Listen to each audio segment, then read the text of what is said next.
The Iceberg Chart, iceberg metaphor, or sometimes referred to as iceberg tiers, is a concept that a topic or even a fandom can be divided into multiple layers or tiers. The very tip of the iceberg consists of incidents, rumors, and theories that the majority of people involved in the community would know. Sort of how a sailor on a ship would be able to see the very top of the iceberg. It can be seen by anyone. As you keep going down the iceberg chart, the information can become more obscure and tends to be unknown to the majority of people. For this Roblox Iceberg, I'll be choosing a random topic from each layer and discussing in detail the validity of these claims. Since an iceberg doesn't have distinguishable layers, I'll be using the layers of the ocean to make the iceberg chart easier to navigate. So without any further ado, let's begin. Number 1. John Doe and Jane Doe. Starting off with a well-known incident at the top of the iceberg, or the Sunlight Zone.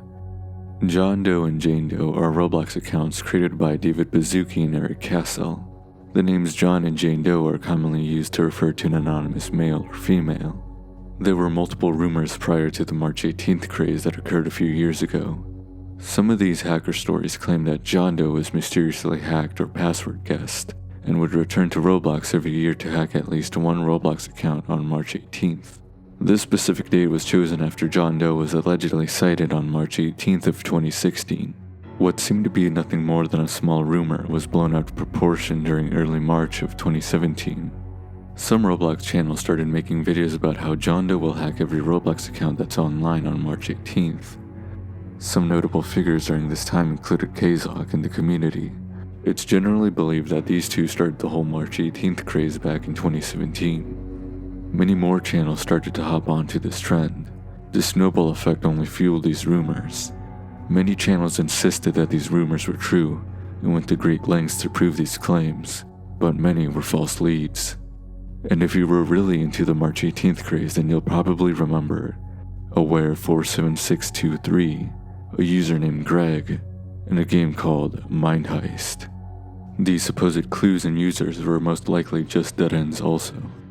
Once March 18th came around, the so-called hackers claimed that John Doe would be hacking Roblox at some later date.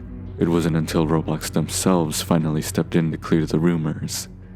In their official blog, Roblox posted an article clearing up what really happened.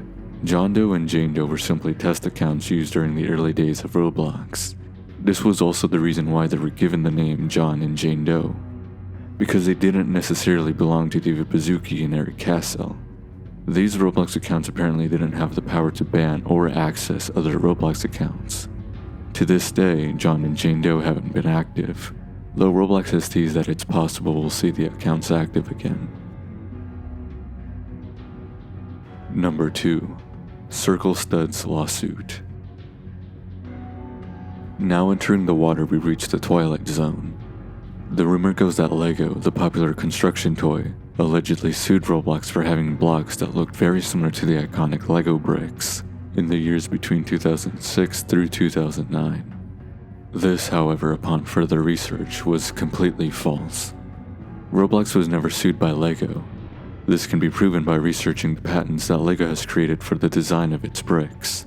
Roblox wasn't the only company to use the design of circular studs at the time. Many of LEGO's competitors used these styles of bricks even before Roblox was created.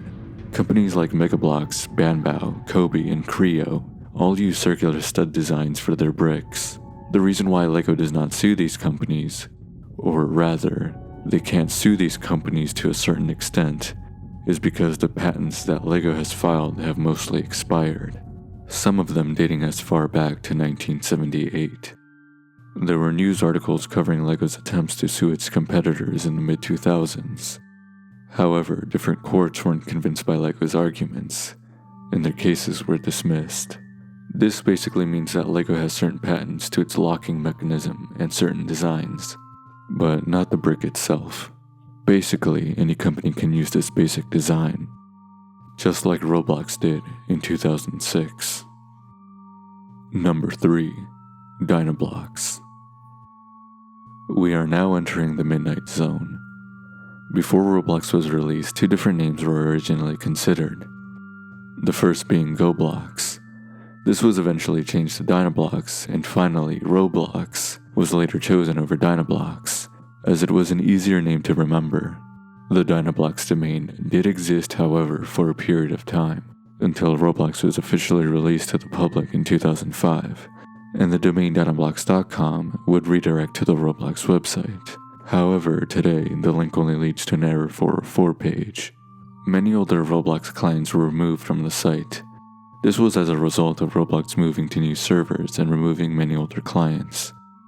It wasn't until 2015 that an older client was discovered, after someone reportedly found a 2008 build version of Roblox in 2012.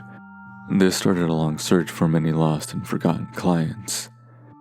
It wasn't until 2017 that a user called WLIPlay123 discovered a Google patent showing detailed descriptions of various mechanics used for the game.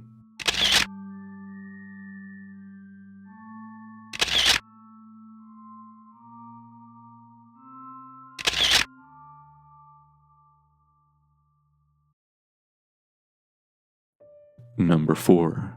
Wonga. We're now entering the abyss. However, this topic is more so humorous in nature than it is mysterious or creepy. Wonga was a sound-based exploit that would play after a game was exploited. It's said that users like Cool Kid would use this exploit to constantly play this music.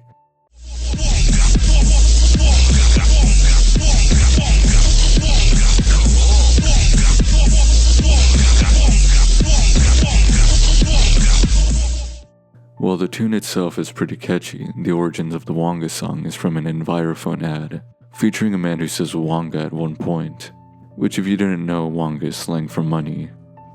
Got an old mobile? Ancient. So last year. She wants some money for it. Dash. Readies. Wonga! Then follow 3 simple steps. The ad gained popularity and the Wonga man was featured in many ads afterwards. Some of these ads were either funny or sometimes downright weird. Find out what you can get for your mobile phone at envirophone.com.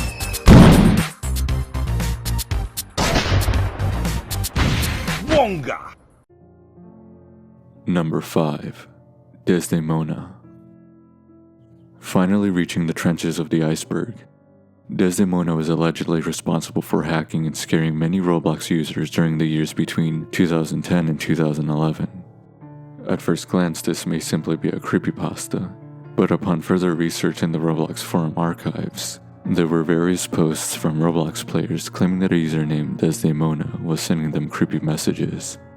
The first post mentioning Desdemona was from a user called LoserDude25. In the post, they state, "Help me, there's someone named Desdemona on my chat bar friends, but not my real friends list. Ever since I looked at his profile, he's been there. Please help." Sadly, nobody replied to their cry for help. Strangely, this would be their first and last forum post. There were more posts mentioning Desdemona. Some of these posts mention how they got a message from Desdemona saying, "You're next," and anyone who chats in the same forum posts will all have their accounts banned by this user. So how true is all of this? Well, it turns out that the Desdemona myth was just all a scare. For one, Desdemona's victims don't seem to have been hacked. In fact, the video was uploaded on October 3rd of 2010 by a channel called Redrun. The video shows Desdemona themselves confessing that everything was fake through a direct message. They only did it to scare people into thinking something bad will happen.